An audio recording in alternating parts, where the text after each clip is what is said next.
لوگ بیٹھے ہوئے تھے، مجلس سجی ہوئی تھی، ہجوم عاشقاں تھا، کیف و سرور کی چھم چھم برکھا برس رہی تھی، انوار و تجلیات اتر رہے تھے، اور کیسی خوش نصیب مجلس تھی جس میں حضور خود تشریف لے آئے۔ تو آقا کریم نے ارشاد فرمایا، فقال ما اجلسکم، صحابہ تمہیں کس چیز نے بٹھایا ہے، کیوں بیٹھے ہو، مقصد جلوس کیا ہے، یہ جلسہ کاہے کا ہے، کیوں بیٹھے ہو؟ انہوں نے کہا آپ کی صورت میں ہمیں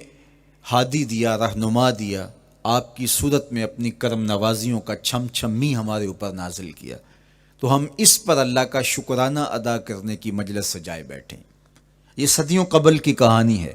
یہ مسجد نبوی کا صحن ہے، یہ شہر مدینہ ہے، یہ دور رسالت مآب صلی اللہ علیہ وآلہ وسلم ہے۔ یہ 14 صدیاں گزرنے کے بعد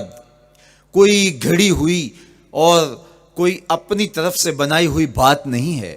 بلکہ یہ وہ دور ہے جس دور میں ان کا فیض عام تھا اور ان کے انوار کی مہک اور چمک سے زمانہ معطر اور روشن ہوتا تھا۔ اب جب یہ بات حضور نے سنی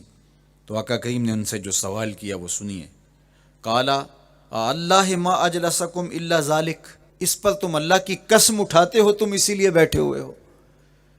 تو انہوں نے کہا ہاں ہم اسی لیے بیٹھے ہوئے، ہمارے بیٹھنے کا کوئی اور مقصود نہیں۔ فرمایا میں نے تم سے جو حلف لیا ہے، قسم تم سے اٹھوائی ہے، تو یہ کسی تہمت کی بنیاد پر نہیں، تمہارے قول کی صداقت پر مجھے کوئی شک نہیں گزرا تھا کہ میں نے قسم سے تصدیق کی ہو، بلکہ ماجرا کچھ یہ تھا، تم یہاں بیٹھے تھے، میں حجرے میں تھا، جبریل امین حاضر خدمت ہوئے، فاخبرنی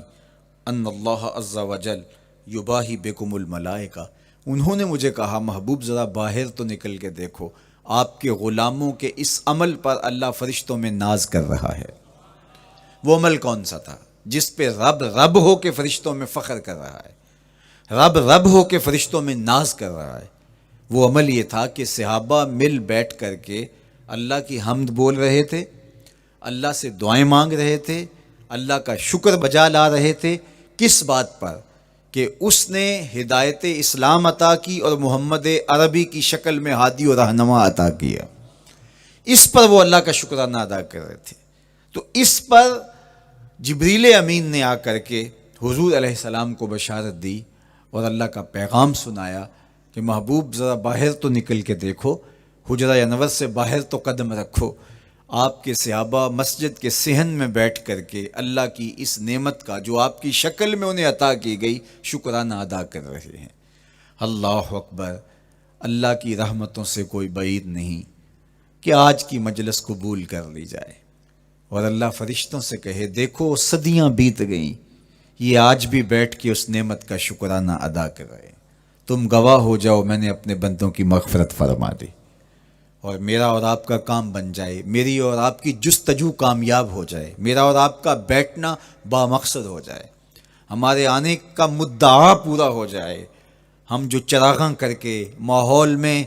ایک خوبصورتی پیدا کر کے، ایک ظاہری جمال پیدا کر کے ہم حقیقی جمال کی تلاش میں نکلے ہیں، اس ظاہری روشنی کے اندر ہم باطن کی روشنی کو تلاش کرنے نکلے ہیں، ہو سکتا ہے کہ ہمارے دل اس نور سے مالا مال ہو جائیں۔ باقی جہاں تک حضور کی مدح و ستائش کی کہانی ہے، حضور علیہ الصلاۃ والسلام کی تعریف و توصیف کی بات ہے، تو یہ ایک رات کیا 12 حلقات نور کیا ساری زندگی بھی گزار دیں حق کے شکر پھر بھی ادا نہ ہو، اس لیے کہ ہمیں زندگی کا سارا شعور اور باطن کے سارے اجالے حضور کی دہلیز سے نصیب ہوئے، تو یہ تو ساری زندگی بھی ہم تشکر میں بسر کر دیں تو حق ادا نہیں ہو پاتا، اور ہماری روحیں، ہمارے قلوب، ہماری زبانیں، ہمارا طرز زندگی، ہمارا انداز معاشرت، ہمارے رویے اس نعمت کا شکرانہ ادا کر رہے ہیں جو حضور کی شکل میں اللہ نے ہمیں عطا کیا۔ دیکھو یار، کوئی معمولی سی نعمت میسر آ جائے تو بندہ اس پر شکرانہ ادا کرتے نہیں تھکتا۔ اللہ تعالیٰ نے قرآن مجید میں انسان کے اس رویے اور اس مزاج کو بیان کیا،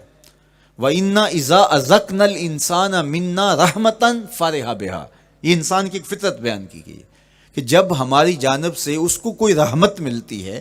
تو فرح بہا، تو وہ فرحت کا اظہار کرتا ہے. یہ انسانی طبع ہے، یہ انسانی فطرت ہے. اور اگر رحمت للعالمین نصیب ہو جائیں